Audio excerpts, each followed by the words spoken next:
بسم اللہ الرحمن الرحیم۔ السلام علیکم ناظرین، آپ کا ہوسٹ سید وقاص شاہ آپ کی خدمت میں حاضر ہوں پروگرام خیبر 87 میں۔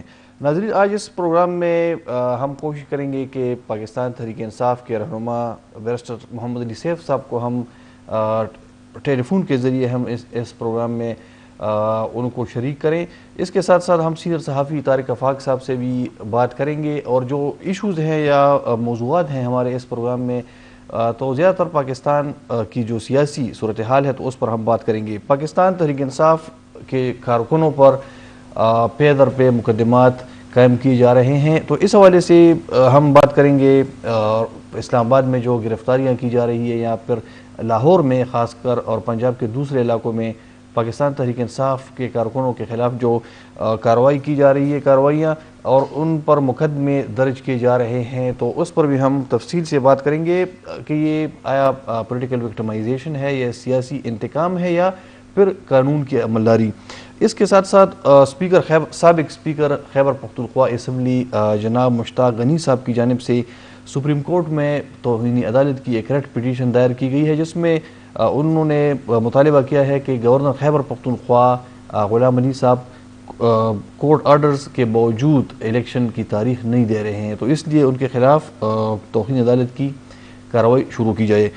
اس کے ساتھ ساتھ ناظرین، خیبر پختونخوا میں بھی پنجاب کی طرح صوبائی اسمبلی کے انتخابات ہونے ہیں۔ پنجاب میں تو پھر بھی کچھ نہ کچھ یا کسی نہ کسی شکل میں ایکٹیویٹیز نظر آ رہی ہیں، وہاں پر میٹنگ ہو رہی ہیں، لیکن خیبر پختونخوا میں بالکل ایسے لگتا ہے جیسے الیکشن نہیں ہوں گے، یا صوبائی حکومت نے جو کیئر ٹیکر سیٹ اپ ہے، گورنمنٹ ہے یا دوسرے ادارے ہیں متعلقہ، تو انہوں نے فیصلہ کر لیا ہے کہ خیبر پختونخوا میں الیکشن نہیں ہوں گے۔ یہی وجہ ہے کہ گورنر خیبر پختونخوا غلام علی صاحب نے پہلے سپریم کورٹ میں انہوں نے تاریخ دی تھی 28 مئی کی، لیکن اب یہ سننے میں آ رہا ہے کہ غلام علی صاحب اس سے بیک آؤٹ کر گئے یا انہوں نے یو ٹرن لے لیا ہے، اور وہ کہتے پڑ رہے ہیں کہ انہوں نے کوئی تاریخ نہیں دی، تو یہ ایشو بھی ہے۔ اس کے ساتھ ساتھ صوبائی کابینہ خیبر پختونخوا کی جو نگران کیبنٹ ہے یا کیئر ٹیکر گورنمنٹ ہے، تو تقریباً 4 ایسے وزراء ہیں جن کو ابھی تک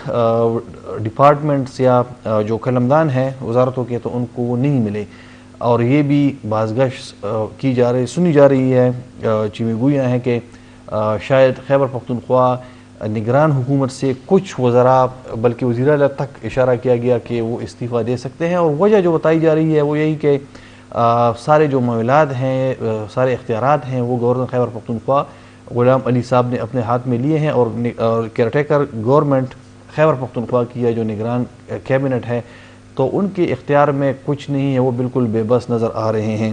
ناظرین، ہم کوشش کریں گے کہ انہی موضوعات پر ہم بیرسٹر محمد علی سیف صاحب سے ہم رابطہ کریں، ہم کوشش کر رہے ہیں کہ ان کو کانٹیکٹ کریں، اور اس کے ساتھ ساتھ سینئر صحافی طارق آفاق صاحب سے بھی ہم کوشش کریں گے کہ ان سے بھی ہم اس موضوع پر بات کریں۔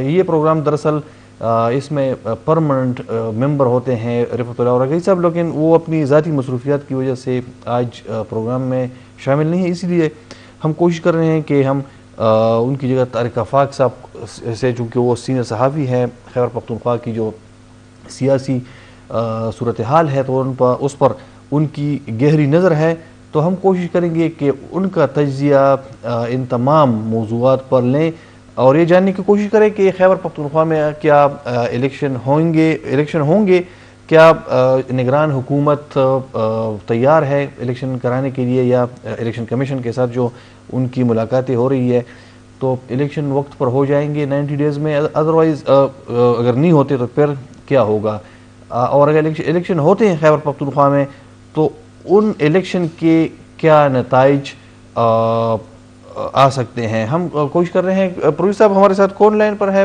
بیرسٹر صاحب ہیں؟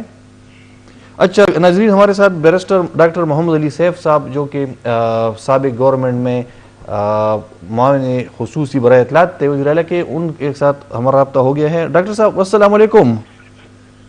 وعلیکم السلام۔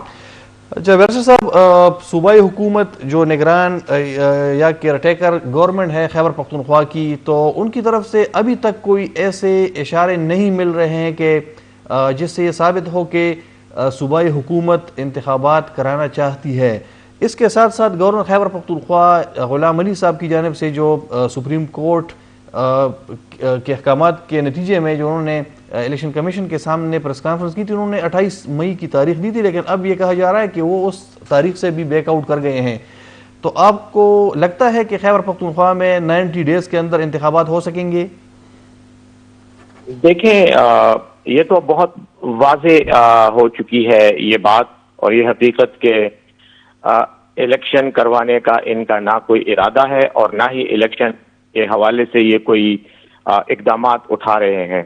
جہاں تک 28 مئی کی تاریخ کا تعلق ہے، وہ بھی جب غلام علی صاحب نے تاریخ دی تھی تو اس وقت بھی یہ ایک مضحکہ خیز سی بات تھی کہ آپ تاریخ دے رہے ہیں. ایک تو 90 دن کا جو آئینی ایک تقاضا ہے اور ایک مدت ہے آئین کے تحت، اس کو بھی آپ توسیع دے رہے ہیں، اس سے کہیں بعد میں جا کر آپ تاریخ دے رہے ہیں. اور دوسری بات یہ ہے کہ غلام علی صاحب کو شاید پتہ نہیں ہوگا، مجھے یقین ہے کہ ان کو پتہ نہیں ہوگا، کیونکہ ان کا ماضی اور بیک گراؤنڈ جو ہے وہ کسی سنجیدہ کام میں تجربہ انہیں نہیں ہے. لیکن اتنا تو کسی بچے کو بھی پتہ ہے کہ بجٹ آتا ہے صوبائی جون کے پہلے یا میکسیمم دوسرے ہفتے میں، اور بجٹ کی تیاری جو ہے اس کے لیے آپ کو ایک باقاعدہ سسٹم کی ضرورت ہے، ایک طریقہ کار کی ضرورت ہے. جس طرح سے یہ تاریخ دینے لگے ہیں اور جو یہ بات کرنے لگے ہیں تو اسی سے ہی پتہ چلتا ہے اور اسی سے ہی اندازہ ہوتا ہے کہ یہ بہانہ سازی ہے، وقت کا ضیاع ہے اور قوم کو دھوکہ دینے کی کوشش ہے. دراصل پہلے سے ہی ان کا پروگرام نہیں تھا الیکشن کروانے کا. یہ الیکشن کو ڈیلے کرنا چاہتے ہیں اور وہ صرف اپنی جو ایک جھوٹی ایک حکومت انہوں نے بنائی ہوئی ہے، جو ان کے خیال میں تو جائز ہے لیکن قوم کے خیال میں ایک ناجائز اور غیر قانونی حکومت ہے، کیونکہ آئینی تقاضوں کا جو وقت ہے جب وہ ختم ہو جائے گا تو اس کے بعد ان کا ہر اقدام جو ہے وہ غیر قانونی قرار دیا جائے گا. تو اس لیے ان کے جو بھی تمام اقدامات ہیں، جو بھی حرکتیں ہیں، اس سے تو صاف ظاہر ہوتا ہے کہ یہ الیکشن کو ڈیلے کرنے کی کوشش کریں گے.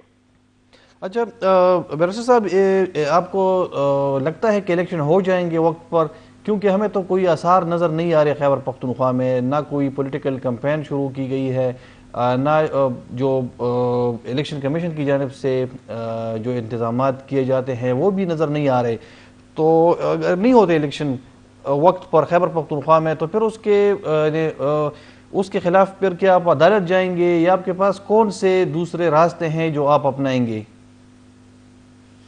دیکھیں، اس وقت اگر آپ پاکستان کے حالات دیکھیں تو دو صوبے پنجاب اور خیبر پختونخوا دونوں میں اس طرح کی ایک صورتحال ہے کہ عملی طور پر جمہوری نظام وہ معطل ہو چکا ہے، اس کو سسپینڈ کیا گیا ہے. جس طرح کے اقدامات کیے جا رہے ہیں، جس طرح کے اختیارات کا استعمال کیا جا رہا ہے، تو اس سے تو صاف پتہ چلتا ہے کہ کوئی جمہوری طریقہ کار حکومت چلانے کے لیے نہیں استعمال کیا جا رہا، بلکہ ہر غیر جمہوری ہتھ کنڈا استعمال کیا جا رہا ہے، پہلی بات. اور اس کے نتیجے میں ایسے حالات پیدا کرنے کی کوشش کی جا رہی ہے کہ الیکشن کا انعقاد جو ہے وہ ناممکن ہو جائے.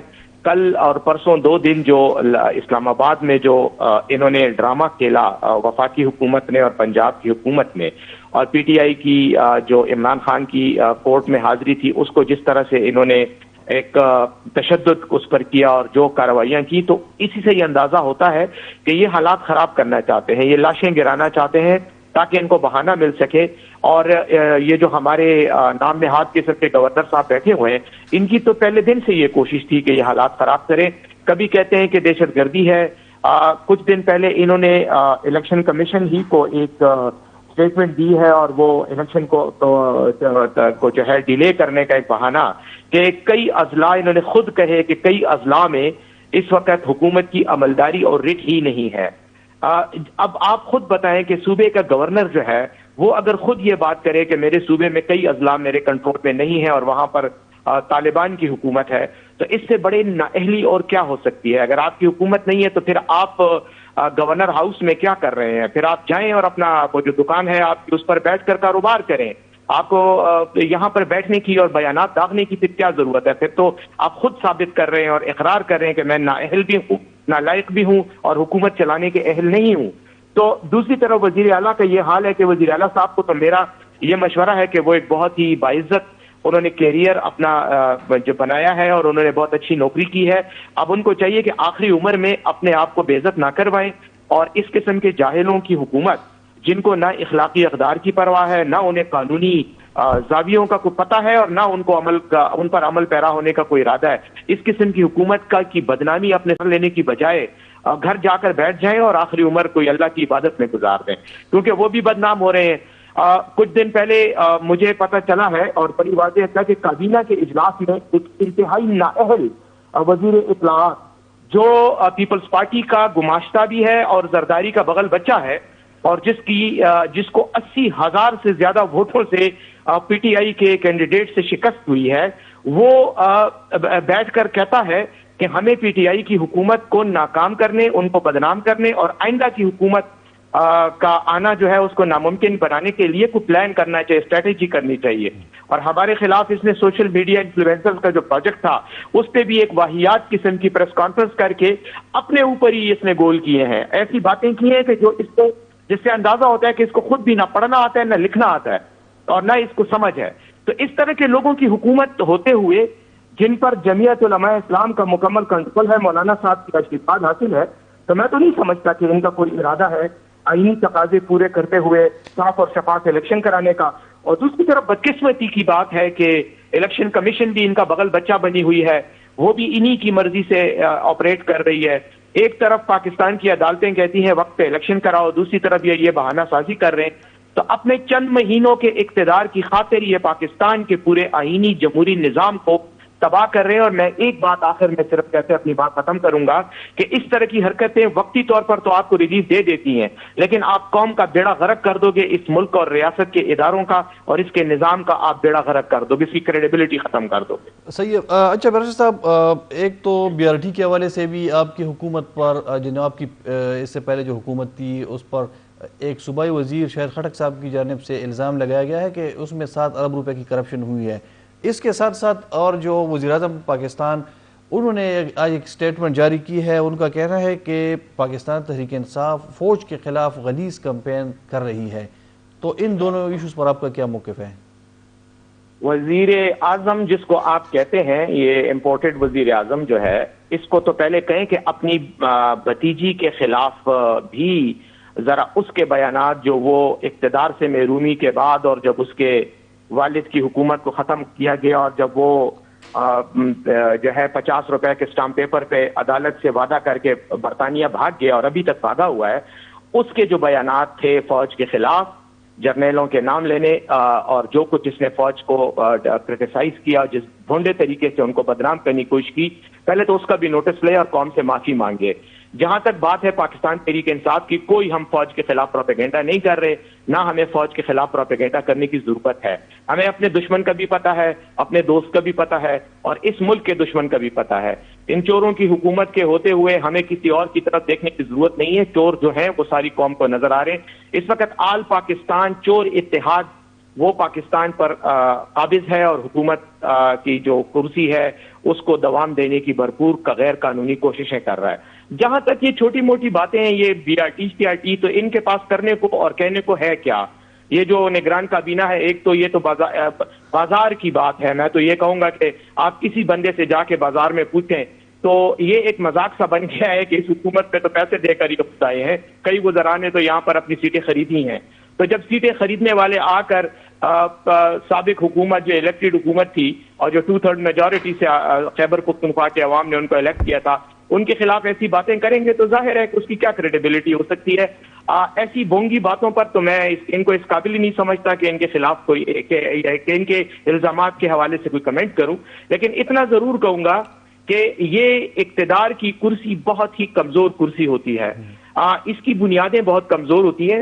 بہت جلدی آپ لوگ نہیں ہوں گے. عوام کی طاقت سے انشاءاللہ پاکستان تحریک انصاف کی حکومت آئے گی جس کو عوام کی بھرپور تائید حاصل ہوگی. اور آج بھی عمران خان کو پاکستان کے عوام کی جو تائید حاصل ہے، پاکستان کی ہسٹری میں کسی سیاسی پارٹی اور کسی سیاسی لیڈر کو اتنی سپورٹ حاصل نہیں ہوئی. اسی لیے آپ گھبرا کر الیکشن کو ملتوی کرنے اور الیکشن نہ کرانے کے مختلف بہانے بھی ڈھونڈ رہے ہیں اور ہر ممکن کوشش بھی کر رہے ہیں.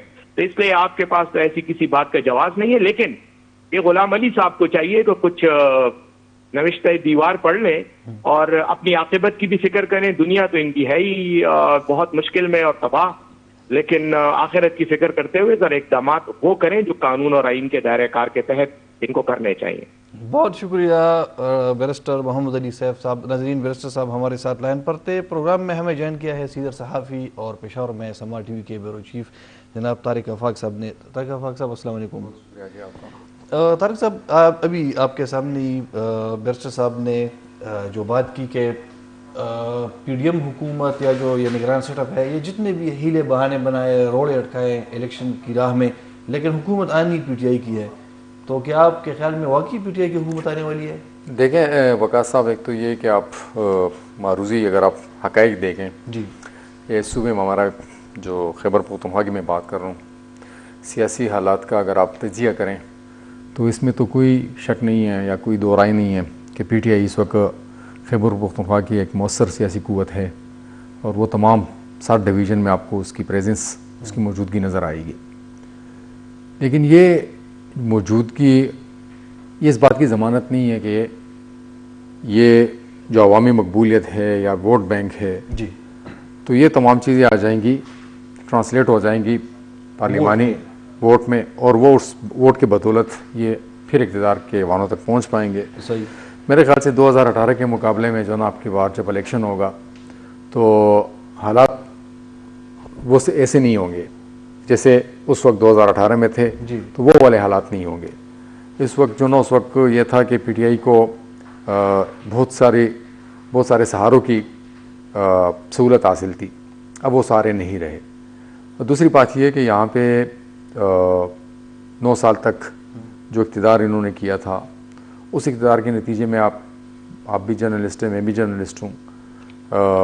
سوات ایکسپریس وے اور اس کے علاوہ پشاور بی آئی ٹی کے علاوہ کوئی ہمیں بڑا منصوبہ یہاں پہ نظر نہیں آتا کہ جو یہ کہہ سکیں کہ جی ہم نے 9 سال اقتدار میں یہ بڑے منصوبے تھے ہم نے. بلکہ یہ تھا کہ آپ نے صوبے کو اقتصادی بحران میں دھکیل دیا تھا، اور جب جا رہے تھے تو اس وقت یہ بھی خدشے تھے کہ یہ خدشات سر اٹھا رہے تھے، تنخواہیں لیٹ ہو گئی تھی وہ ملازمین کی. تو یہ صورتحال کو ہم میں دیکھتے ہوئے جو نا میں یہ کہنا چاہوں گا، یہ میری ذاتی رائے ہے کہ جس طرح 2/3 اکثریت ان کو حاصل ہو گئی تھی 2018 کے الیکشن میں، وہ والی صورتحال اب نہیں ہوگی. کیونکہ ان کے مقابلے میں یہاں پہ جے یو آئی بھی ٹھیک ٹھاک کام کر رہی ہے، عوامی نیشنل پارٹی نے بھی اپنی سیاسی جو سرگرمیاں ہیں ان کو تیز کر دیا ہے. باقی پارٹیاں بھی جو نا کوشش کر رہی ہیں، حالانکہ ان کے پاس اب وقت بہت کم ہے. میں نون لیگ کی بات کر رہا ہوں، پیپل پارٹی کی بات کر رہا ہوں، جماعت اسلامی کی بات کر رہا ہوں. جماعت اسلامی کی سرگرمیاں ہمیں نظر آ رہی ہیں. ابھی حال ہی میں پرسوں جو نا ان کا ضم اضلاع کے حوالے سے جو ان کی ریلی تھی وہ ختم ہو گئی تھی، اور سراج الحق صاحب جو نا ان کی ایکٹیویٹیز ہمیں نظر آ رہی ہیں یہاں پہ. کل بھی پشاور میں ہوں گے. تو یہ تمام چیزیں جو نا اور اس کے مقابلے میں اگر ہم دیکھیں تو پی ٹی آئی کی جو انتخابی سرگرمیاں ہیں وہ ہمیں نظر نہیں آ رہی ہیں. ان کا فوکس جو نا صرف زمان پارک ہی پہ ہے اس وقت. اور اس وقت جو انہوں نے ایک کرائٹیریا رکھا ہوا ہے ٹکٹ دینے کے لیے، تو وہ کرائٹیریا یہی ہے کہ جو بندہ اپنے ساتھ ورکر لے کے آئے گا، زمان پارک میں وہ حاضری دے گا، وہاں پہ پہرا دے گا، تو اس کا ٹکٹ یقینی ہو جائے گا. دوسری بات یہ ہے کہ یہاں پہ ہر حلقے میں پی ٹی آئی کے تقریباً 5 امیدوار یہاں پہ ہیں سامنے، اور ہر ایک کی یہ خواہش ہوگی کہ مجھے ٹکٹ ملے. تو اگر ان میں سے ایک ہی بندے کو ٹکٹ ملے گا، باقی 3-4 لوگ جن کے نیچے جو نا ورکروں کے ساتھ اچھا تعلق رہے گا، تو یہ ایک بہت بڑا چیلنج ہوگا پی ٹی آئی کے لیے. اور اس سے پہلے بھی جو نا خان صاحب یہ خود تسلیم کر چکے تھے کہ 2018 کے الیکشن میں جب ٹکٹوں کی تقسیم ہو رہی تھی تو اس میں جو نا پیسوں کی بات بھی سامنے آئی ہے، انہوں نے اس کا اعتراف بھی کیا ہے.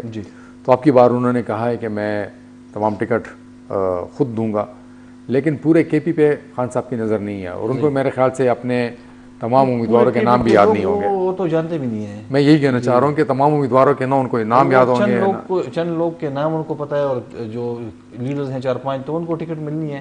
جو دوسرے لوگ ہیں دور دراز کے علاقوں کے، تو ان کو تو خان صاحب تو ان کو پہچانتی ہیں. ہاں، تو ان کے بارے میں جو نا اگر وہ معلومات حاصل کریں گے تو وہ ان کے قریبی جو ساتھی ہیں، شاہ فرمان بھی ہو سکتے ہیں، علمین گنڈا پور بھی ہو سکتا ہے، وہ محمود خان بھی ہو سکتا ہے. شاہ فرمان کے حوالے سے کہا جا رہا ہے کہ وہ کی رول پلے کریں گے ٹکٹس دینے میں. تو شاہ فرمان نے اس سے پہلے بھی جو نا جب رضوان مگش کے معاملے میں جو پشاور کے میئر کا الیکشن لڑ رہے تھے تو اس میں یہی صورتحال تھی جی انہوں نے ٹکٹ دی. ورکر جو نہیں چاہ رہے تھے کہ رضوان بنگش کو ٹکٹ ملے اور شاہ فرمان صاحب نے رضوان بنگش صاحب کو ٹکٹ دے دیا تھا اور اس کا نتیجہ ہم نے دیکھ لیا تھا. صحیح ہے کہ ابھی بھی ان کا ٹکٹوں پر یہ ایشو ہے. یہ سالو نہیں. میں چھوٹا سا بریک لیتا ہوں, اس کے بعد آئیں گے تو پھر آپ اس پر مزید بحث کریں گے. ناظرین ہم ایک چھوٹا سا وقفہ لیتے ہیں. جی ناظرین ویلکم بیک. اچھا طارق صاحب, آپ چونکہ تازہ اب آئے ہیں گورنر ہاؤس سے, آپ کی وہاں پر میٹنگز بھی ہوئی ہیں, لوگوں سے بھی آپ ملے ہیں, تو اندر کی کیا خبریں لائے ہیں؟ جو خبریں آ رہی ہیں یہ تو یہی کہا جا رہا ہے کہ وہاں پر کچھ نگران کابینہ کے وزیر صاحبان استعفیٰ دے رہے ہیں.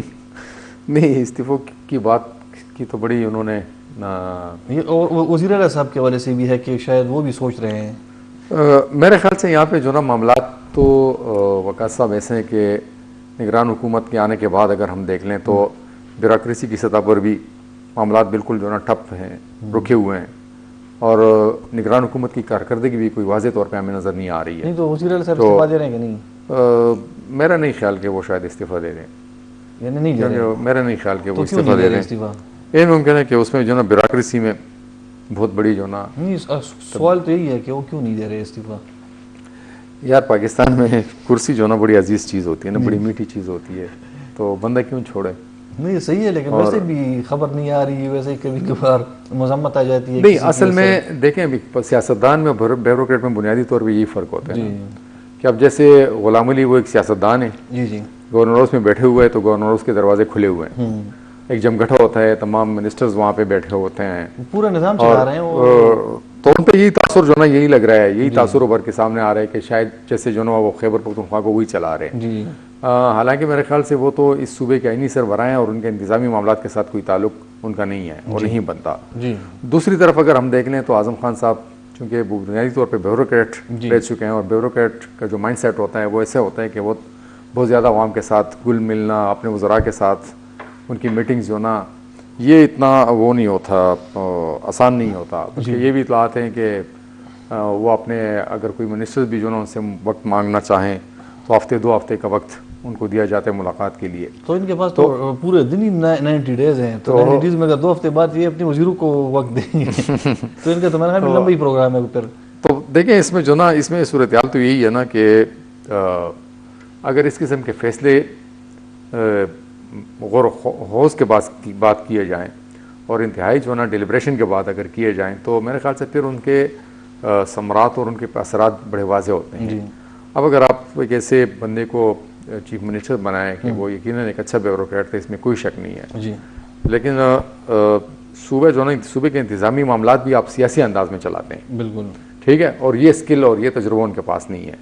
وہ صوبے کو اسی طرح جو بیوروکریٹک انداز ہے سرکاری افسر کی طرح چلا, ہاں, تو وہ چلانے کی کوشش کر رہے ہیں. اس طریقے سے آپ ایک محکمہ تو چلا سکتے ہیں لیکن صوبے کو چلانا جو ہے بڑا مشکل ہوتا ہے. یہی وجہ ہے کہ بہت ساری جگہوں پہ مشکلات پیش آ رہی ہیں. ابھی تک آپ نے دیکھا ہے کہ بیوروکریسی میں صرف ڈپٹی کمشنرز کی تو پوسٹنگ ٹرانسفر ہو گئی تھی, لیکن ابھی جو بیوروکریٹس ہیں یا جو سیکٹریز ہیں تو ان کا ابھی پوسٹنگ ٹرانسفر ابھی تک نہیں ہوئی. بالکل یہ بھی اطلاعات ہیں کہ یہاں پہ پھر صوبائی حکومت اور جو چیف سیکٹری ہیں ان کے درمیان بھی اسموتھ سیلنگ نہیں ہو رہی ہے اور اسموتھ سیلنگ جاری نہیں ہے, اور وہاں پر بھی اختلافات ہیں, اور ان ممکن ہے کہ شاید ان کو جو ہے نا تبدیل کر دیا جائے. چیف سیکرٹری وہ تو, لیکن یہ تو وزیر اعظم شہباز شریف صاحب کے بندے ہیں, تو وہ اس پر کون اتنا زیادہ زورآور ہو سکتا ہے کہ وزیر اعظم صاحب کے بندے کو تبدیل کر سکیں. دیکھیں یہاں پہ اگر آپ دیکھیں جب الیکشن ہوگا تو میرے خیال سے اس وقت آپ کو نون لیگ چند حلقوں میں نظر آئے گی. اچھا, بہت ہی زیادہ اگر ہو, میرے خیال سے 10-12 سے زیادہ سیٹیں تو وہ نون لیگ نہیں جیت پائے گی. 10-12 اگر جیت میں یہی کہنا چاہوں کہ زیادہ سے زیادہ نا, بہت زیادہ بھی ہو تو 10-12 سے زیادہ وہ نہیں جیت سکتی. تو یہ ان کا اسٹرینتھ ہے. صحیح. اور اس کے مقابلے میں اگر آپ جے یو آئی کو دیکھ لیں تو میرے خیال سے یہاں پہ جو اصل مقابلہ ہوگا جے یو آئی, این پی اور پی ٹی آئی کے درمیان ہی ہوگا. تو جو میری رائے ہے شاید 25-30 تک جو نا سیٹیں جو نا ان کو جے یو آئی کو مل جائے, لے پائے وہ اس. تو اس صورتحال میں آپ مجھے یہ بتا دیں کہ یہاں پہ کس کی چلے گی پھر؟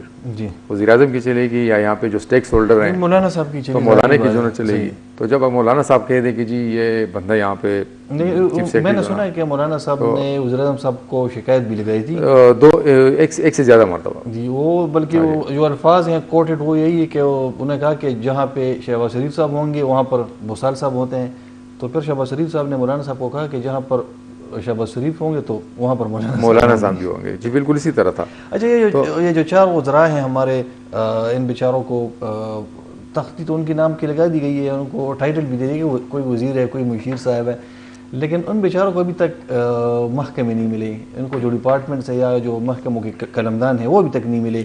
ان کو نہیں دے رہے ہیں یا ان کو ویسے ہی شوق تھا کہ ان کے نام کے ساتھ وزیر لگایا جائے، ان کو محکموں وغیرہ اس کی پرواہ نہیں تھی. لیکن یہ بھی کہا جا رہا ہے، میں نے کوشش کی کہ ان سے جو 3-4 لوگ ہیں اس میں 2 سے کہ آپ استعفیٰ دیں گے، اگر ہم نہیں دیں گے استعفیٰ. کیوں دیں ہم استعفیٰ حالانکہ ان کے پاس محکمے بھی نہیں ہے؟ تو یہ کیا چکر ہے؟ دیکھیں وقاص صاحب، ایک تو یہ کہ اس سے آپ یہ اندازہ کر لینا کہ جو صوبائی کابینہ ہیں ان کے درمیان جو ہارمنی ہے، ہم آہنگی ہے، اس کا کتنا فقدان ہے. کہ ابھی تک یہ فیصلہ بھی نہیں ہو سکا کہ جن لوگوں کو منسٹر بنایا گیا ان کو کون سے محکمے دیے جائیں. اور اس کے مقابلے میں اگر دیکھ لیں تو ہم جو نا بعض منسٹر ایسے ہیں کہ ان کے پاس 3 محکمے بھی ہیں. جی، تو آپ اس سے بھی اندازہ کر لیں کہ ان کے درمیان کوئی ہم آہنگی نہیں ہے. اور دوسری بات یہ کہ جب اس کو کہا جاتا ہے کہ جی آپ استعفے دے دیں اور وہ آگے سے کہتے ہیں کہ ہم نہیں دیتے، جی، تو اگر آپ نے استعفے لینے کے لیے ان کو وزیر بنایا تھا تو پھر بنانے کی ضرورت ہی کیا تھی؟ نہیں تو ان کے پاس محکمہ نہیں، ان کے پاس کام نہیں ہے نا، ویسے ہی ویلے ہیں، بس کبھی ادھر آتے ہیں، کبھی ادھر گاڑی میں چکر لگاتے ہیں، تو نہ دفتر ہے ان کے پاس. بہرحال وہ رئیسانی صاحب کی جو نا بات مجھے یاد آ رہی ہے کہ ڈگری ہوتی ہے اصلی ہو یا جعلی ہو نا، تو منسٹری ہوتی ہے، محکمہ ہو یا نہ ہو. صحیح. آپ کیبنٹ میں بیٹھتے ہیں، آپ کے پاس پروٹوکول ہوتا ہے، آپ کے پاس جو نا تو یہ بیچارے تو سوچتے ہوں گے نا کہ یار ہمیں وزیر بنا لیے، محکمہ بھی نہیں ہے. لوگ ہمارے حوالے سے لوگ کیا کہیں گے کہ محکمہ ان کے پاس نہیں ہے، وزیر ہے، صرف نام کی وزیر ہیں. اس طرح تو نہیں ہوگا، کوئی لوگ تو مذاق نہیں اڑائیں گے ان کا. دیکھیں پاکستان میں جو نا اعزاز ایک بہت بڑی چیز ہوتی ہے نا. اب میرے پاس اگر پیسے ہیں، دولت ہے، سب کچھ ہے، تو مجھے ایک شناخت بھی چاہیے ہوتی ہے، ایک ٹائٹل چاہیے ہوتا ہے، ایک اعزاز چاہیے ہوتا ہے. اور اس میں جو نا مجھے محسن کا شعر یاد آ رہا ہے بڑا خوبصورت کہ شہر والوں کے بھی اعزاز جو تقسیم کرو، مجھ کو شیشے کا لبادہ اسے پتھر دینا. ٹھیک ہے نا. اب تو وزارت کا لبادہ انہوں نے پہن لیا، پتھر کا انتظار کر رہے ہیں. پتھر ہم پھینک رہے ہیں نا تھوڑا سا کہ وہ جاگ جائے نا. ویسے اپنے جو ان کو لگ رہا ہے کہ ہم پوری زندگی کے لیے وزیر ہیں، بس دن ان کے پاس کتنے ہیں. نہیں وقاص صاحب، بعض لوگ جو ہے بڑے قناعت پسند ہوتے ہیں نا، قناعت پسند ہیں، وہ کہہ رہے ہیں کہ 2 دن کے لیے سے میں وزیر بن جائیں. ہاں، اگر ان کے پاس جو ہے نا وزارت ہی پہ انہوں نے اکتفا کر لیا نا اور اس پہ قناعت کر لی. بعض کا تو میں نے سنا وہ کہہ رہا ہے کہ انہوں نے کہا کہ صاحب ہم سرکاری گاڑی میں اور ایک بندہ ڈرائیور مل جائے اور جھنڈا لگ جائے ہماری گاڑی پہ، تاکہ ہم ایک تصویر لگا لیں پھر اپنے ڈرائنگ روم میں سے جائیں. تو وہ کہہ رہا ہے کہ کچھ لوگ تو اس چکر میں آئے ہیں وزیر بنے. اور یہ جو بیرسٹر صاحب نے ایک الزام لگایا کہ کچھ لوگ تو پیسے دے کر آئے ہیں وزیر، تو یہ بہت بڑا الزام ہے. خیر وہ بیرسٹر صاحب کا الزام جو ہے اس کی میں تائید یا تردید تو نہیں کر سکتا. اگر انہیں یہ الزام لگایا ہے تو شاید ان کے پاس کچھ ایسی اتھینٹک انفارمیشن ہوگی. ویسے یہ الزامات تو ان کی حکومت پر بھی لگتے تھے کہ یہاں پر بھی جو نا پوسٹنگ ٹرانسفر پیسوں پہ ہوتے تھے اور یہ تمام چیزیں جو نا، لیکن اس کے بھی ہمارے پاس کوئی ٹھوس شواہد نہیں تھے، ثبوت نہیں تھے. تو یہ الزامات جو نا یہ حکومتوں پہ لگتے رہتے ہیں کہ جی یہ بندہ پیسے دے کے آئے اور چھوٹا تو ہے نہیں کہ وہ پیسے لے کے رسیدیں دیتے پھرے ہیں. ہاں رسیدیں جو نا اور کوئی ثبوت چھوڑ کے جو نا کرائم ہے. ہاں اور اس چیز کے ماہر ہوتے ہیں نا ماشاءاللہ. ہاں میں یہی کہنا چاہ رہا ہوں، ان کو پکڑنے کے لیے بھی مہارت کی ضرورت، بلکہ ایسے جرائم جو نا پکڑے نہیں جاتے بالکل جب تک آپ اس کے لیے قانون جو نا سخت نہ بنائیں. بالکل. اور پھر اس میں جو نا آپ رسپانسیبل یہ کر لیں کہ جی طارق کو پکڑ لیں اور اس کو کہہ دیں کہ جی 10 سال پہلے آپ کے پاس جو اثاثے تھے اور آج یہ کہاں سے ہے، منی ٹریل ہے. بس سمپل سی بات ہے. کسی سے پوچھا ہی نہیں جاتا. ملک ریاض صاحب کو اتنے پیسے ملے، اربوں روپے اس کو ملے، واپس کیے گئے اور کوئی آواز ہی نہیں اٹھا رہا، کوئی اس سے پوچھ نہیں رہا. اور توشخانہ کے چکر میں اب تو توشخانہ کا ریکارڈ بھی غائب ہو گیا ماشاءاللہ. عمران خان صاحب کو جو کہہ رہے تھے کہ یہ گڑی چور ہے، یہ وہ ہے، اب تو جو اصل ہاتھ مارے لوگوں نے تو اس کا تو پورا ریکارڈ ہی غائب کر دیا ظالموں نے. یہ اصل ہنرمند ہے، یہ جو اس کے ہاتھ کی صفائی ہے نا. ہمارے ماشاءاللہ پی ڈی ایم حکومت میں جو سیاسی جماعتیں ہیں ابھی شامل اتحادی، ان کے ہاتھ کی صفائی بھی وہ کمال کہتے کی ہے. نہیں کہ اس یہ عوام پورا میں جو ریکارڈ جلا دیتے ہیں یا فائل ہی غائب کر دیتے ہیں. میں نے کہ اس عوام میں سب ہی بھیجاب ہے, ٹھیک ہے نا, بحجاب ہے, ننگے نہیں ہے. نہیں میں ننگے نہیں کہہ سکتا. تو وہ جو نا غیر پارلیمانی لفظ حالانکہ نہیں ہے, لیکن بہرحال ہم حذف کر لیں گے. نہیں اسمبلی میں اسمبلی کے فلور پر یہ لفظ استعمال ہوتا ہے تو ہم کیوں نہیں کرتے؟ نہیں, میں یہ کہنا چاہ رہا ہوں اس کے لیے اچھا لفظ ہے نا بے نہیں, حجاب. آپ تو ماشاء اللہ لٹریچر کے آدمی ہیں, آپ ادیب ہیں, تو آپ کر سکتے ہیں. اچھا طارق صاحب, آپ کا یہ کہنا ہے کہ 2018 کی والے صورتحال نہیں ہے یا حالات نہیں ہیں ابھی, اور جو پی ٹی آئی کے ساتھ اسٹیبلشمنٹ کی سپورٹ تھی 2018 میں وہ بھی نہیں ہے, تو اس کے باوجود پی ڈی ایم یا جو دوسری سیاسی جماعتیں تو پھر ان کو اپنے آپ پر اعتبار یا ٹرسٹ کیوں نہیں ہے؟ وہ الیکشن سے کیوں فرار چاہ رہے ہیں؟ کیا ابھی بھی ان کو ڈر ہے کہ ٹھیک ہے پی ٹی آئی کے ساتھ وہ بھی نہیں ہے, اسٹیبلشمنٹ بھی نہیں ہے, اور یہ ریگنگ بھی نہیں کر سکتے, الیکشن شفاف ہوں گے یا ان کو کم از کم تھوڑا سا فائدہ ان کو ملے گا, اس کے باوجود بھی الیکشن سے ڈرتے ہیں؟ تو اس کا مطلب ہے کہ ان کو اپنے آپ پر یقین نہیں ہے. وقاص صاحب میرے خیال سے معاملہ ان کا نہیں ہے. جی, معاملہ وہ لوگ جو 2018 میں ان کو لے کے آئے تھے, اس وقت وہ میرے خیال سے ان کی یہ سوچ ہوگی کہ جی فی الحال اگر الیکشن نہیں ہو سکتے جی, اور اس کی بجائے ہم معاشی صورتحال پر توجہ دیں اور ہم اس ملک کو اس معاشی بحران سے نکال لیں, جی, جی, اور اس کے بعد پھر کیونکہ 2 مراحل میں الیکشن سے تو آپ کو بھی پتہ ہے, مجھے بھی پتہ ہے کہ بہت زیادہ وسائل بھی استعمال ہوں گے, اور اس میں یہ ہوگا کہ ہر پارٹی کے لیے 2 مرتبہ اپنے ووٹرز کو نکالنا انتہائی مشکل ہو جائے گا, انتہائی کٹھن معاملہ ہوگا. اور ایسی بھی انفارمیشن ہے, ایسی بھی اطلاعات ہیں کہ پی ٹی آئی کے جو قیادت ہیں وہ بھی جو نا ان کی بھی یہی خواہش ہے کہ الیکشن ہو تو ایک ہی ہو. صحیح. ہاں, اس میں جو نا افہام و تفہیم سے یہ ہو سکتا ہے کہ 2 مہینے یہ مؤخر کر لیں, 2 مہینے وہ آگے کر لیں, تو ایڈجسٹ کر کے جو نا پورے ملک میں ایک ہی دن اگر الیکشن ہو جائے, صوبائی اسمبلی کی بھی, قومی اسمبلی کی بھی, تو میرے خیال سے اس طریقے سے پھر اخراجات بھی کم ہوں گے اور ووٹرز کو نکالنا اور سیاسی قیادت کی جو آزمائش ہے اس میں بھی کمی آ جائے گی, اور شفاف اور غیر جانبدارانہ الیکشن ہونا چاہیے. لیکن میرا نہیں خیال کہ خان صاحب جو نا الیکشن کے بعد بھی اگر اقتدار تک نہیں پہنچ پاتے تو وہ آرام سے نہیں بیٹھیں گے. صحیح.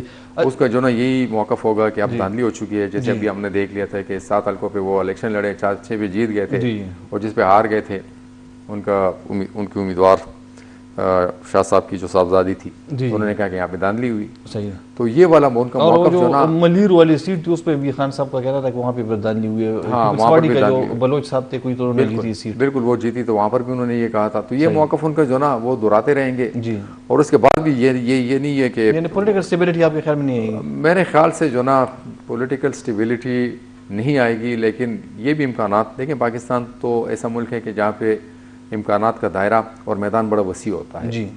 تو اب تو یہ بھی امکانات ہے کہ اگر ان کو ڈسکوالیفائی کیا جائے تو ایک امکان یہ بھی ہے. اچھا, اس پہ بات کریں گے, لیکن ہم چھوٹا سا ایک ایشو ہے پشاور کے حوالے سے. یہاں پر مختلف جو کنسٹیچوئنسیز ہیں, حلقے ہیں, تو وہاں سے جو لیڈرز ہیں پولیٹیکل پارٹیز کے, تو ان سے ہم بات کریں گے اس پروگرام میں کہ وہاں پر کتنے کام ہوئے ہیں اور وہاں پر کتنے کام نہیں ہوئے پی ٹی آئی کے جو 9 یا 10 سالہ دور حکومت تھی. تو ابھی ہمارے ساتھ اختر نیاز قریشی صاحب موجود ہیں جن کا تعلق جے او آئی کے ساتھ ہے. اختر نیاز صاحب السلام علیکم.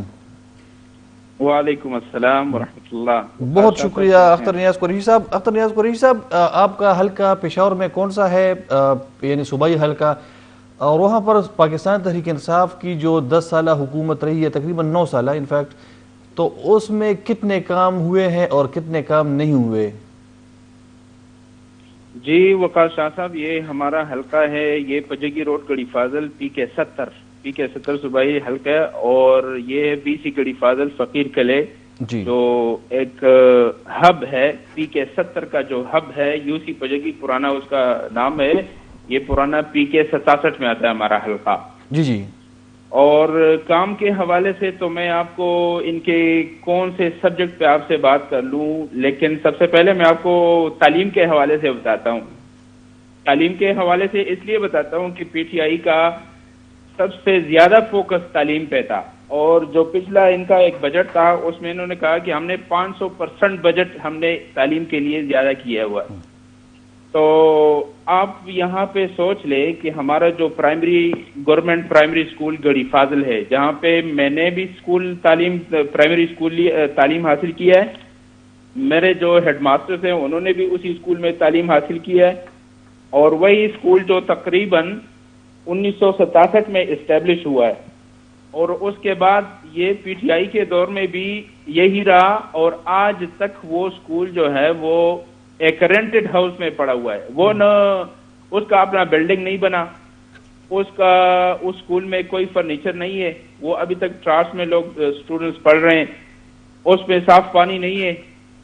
اور وہ اسکول جو ہے آج تک اسی حالت میں ہے جس حالت میں ہم تھے اسی اسکول میں. جو کبھی ہم صبح نکلتے تھے اسکول کے لیے، اسکول جاتے تھے تو ہمیں پتہ چلتا تھا کہ اسکول تو ادھر نہیں، وہ تو کسی اور علاقے میں چلا گیا، کیونکہ وہ گھر والے ادھر سے ہمارا اسکول نکال لیتے تھے. تو وہ کنٹریکٹ ختم ہو جاتا، کوئی بھی مسئلہ ہوتا تو ہم ادھر سے شفٹ ہو جاتے. وہی مسئلہ آج بھی چل رہا ہے. یہ ہمارا تعلیمی نظام ہے اس حلقے میں.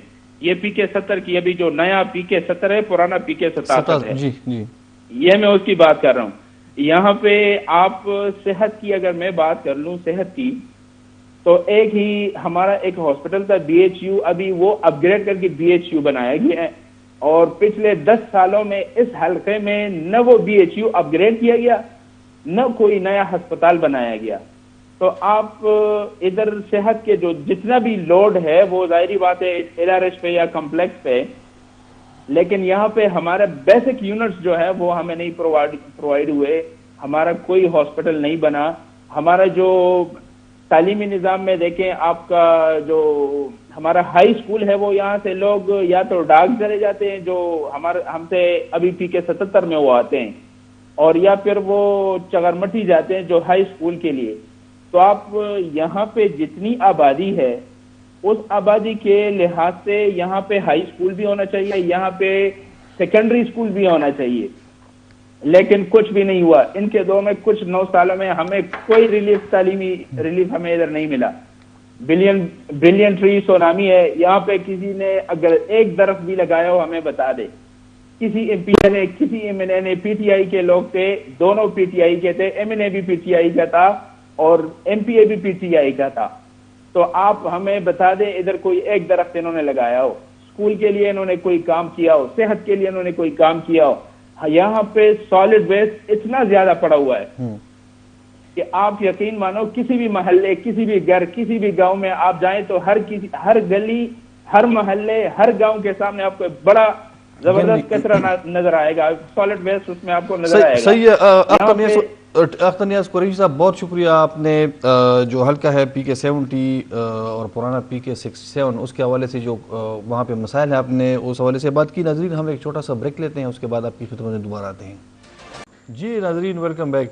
اچھا طارق افاق صاحب، مولانا صاحب بہت پہلے کہہ چکے ہیں کہ الیکشن نہیں ہوں گے، اور پاکستان مسلم لیگ نون کی جو قیادت ہے وہ بھی نجی محفلوں میں یہ تذکرہ کرتے ہیں کہ الیکشن نہیں ہوں گے، اور ان کا یہ کہنا ہے کہ ادارے الیکشن کرانا نہیں چاہتے.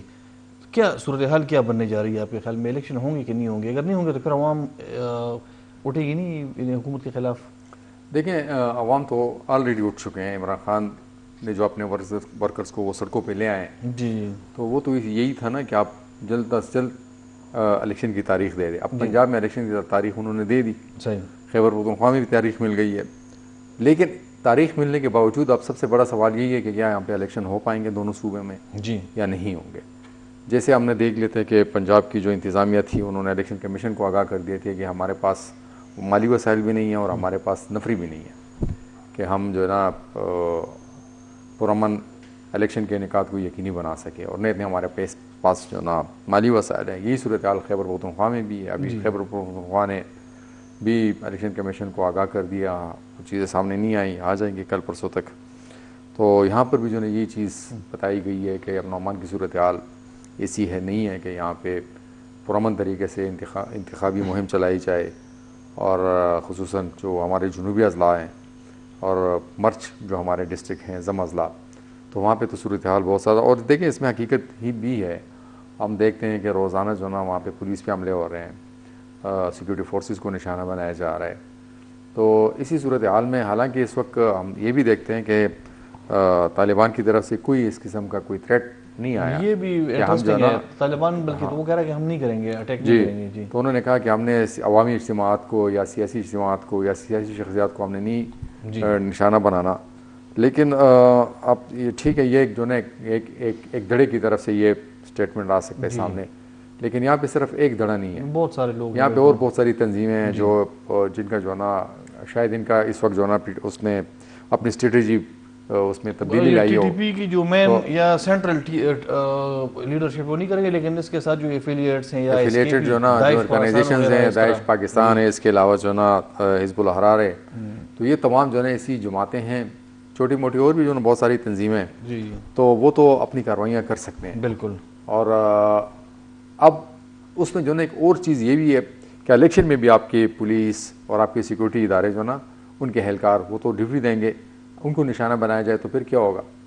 اب کسی بھی الیکشن پولنگ پہ جو نا پولنگ اسٹیشن پہ اگر کسی ووٹر کو یا سیاسی شخصیت کو یا امیدوار کو نشانہ نہیں بنایا جاتا، لیکن اسی پولنگ اسٹیشن پہ جو پولیس تعینات ہوگی یا وہاں پہ سیکورٹی اداروں کے اہلکار تعینات ہوں گے ان کو نشانہ بنایا جائے خدا نخواستہ، تو پھر کیا ہوگا؟ پھر یہ ہوا کہ وہاں پہ الیکشن روک دیا جائے گا. تو اور یہ صورتحال صرف ایک پولنگ اسٹیشن تک محدود نہیں ہوگی، پورے صوبے میں جو ہے نا یہ چیلنج یقیناً اس کا سامنا ہے حکومت کو کہ امن و امان کی صورتحال یہاں پہ جو ہے نا بہت زیادہ تسلی بخش نہیں ہے. اور دوسری بات یہ تھی کہ آپ تھوڑی دیر پہلے میں سن رہا تھا بیرسٹر محمد علی سیف جو گزشتہ حکومت کے ترجمان تھے، تو انہوں نے بڑی تنقید کی نگران حکومت پر بھی اور گورنر پر بھی، لیکن یہ تھا کہ یہی صاحب جب یہاں پہ ترجمان تھے تو یہ بڑے دھڑلے سے کہا کرتے تھے کہ میں چونکہ ان کے ساتھ بڑے اچھے ہمارے روابط ہیں، ان کے ساتھ میں ایک ہی محاذ پہ لڑ چکا ہوں، وہ میری بات سنتے ہیں، ہماری بات مانتے ہیں. اور پھر یہ بھی جو ناب الزامات لگ رہے ہیں کہ یہ تو پی ٹی آئی کی حکومت ہی ان لوگوں کو لے کر ضم اضلاع میں لائی ہے، اور آج اگر ہمیں ان کی پریزنس نظر آ رہی ہے، ان کی موجودگی اگر ہمیں محسوس ہو رہی ہے ان اضلاع میں، تو اس کی ذمہ داری بھی، اور یہ ہم نے دیکھ لیا تھا کہ پی ٹی آئی کی قیادت بھی شیرین مزاری صاحب بھی کہہ چکی تھی، عمران خان صاحب خود کہہ چکے ہیں کہ ہمارا یہ تھا کہ ہم نے ان کو سیٹل کرنا تھا ضم اضلاع میں. تو اب یہ بہت بڑا چیلنج ہے حکومت کے لیے، اور ایسا نہیں ہے کہ یہاں پہ اگر، اور یہ بھی نہیں ہے کہ نگران حکومت کے لیے یہ چیلنج ہے، اس سے پہلے جو اس کی پی ٹی آئی کی حکومت تھی ان کے لیے بھی چیلنج تھا. اور یہ جو اس وقت کے وزیر اعلیٰ تھے ان کے بارے میں یہ کہا جاتا تھا کہ وہ اپنے علاقے میں نہیں جا سکتے. باقی منسٹر پہ جو نا یہ الزامات تھے کہ ان سے پتے وصول کیے جا رہے ہیں، پتے کی کالز آ رہی تھی. تو یہ تمام صورتحال جو نا، اور دوسری بات یہ ہے کہ ہم معیشت کی اگر ہم دیکھیں صورتحال تو وہ بھی کوئی اتنی اچھی نہیں ہے کہ ہم یہ کہہ سکیں کہ معیشت کی حالت بھی خراب ہے، لائن سچویشن بھی خراب ہے. طاہر صاحب بہت شکریہ، میرے پاس وقت ختم ہوا ہے. ناظرین پروگرام کا وقت ختم ہو جاتا ہے، انشاءاللہ آئندہ ہفتے آپ کی خدمت میں دوبارہ حاضر ہوں گے. تب تک اللہ حافظ.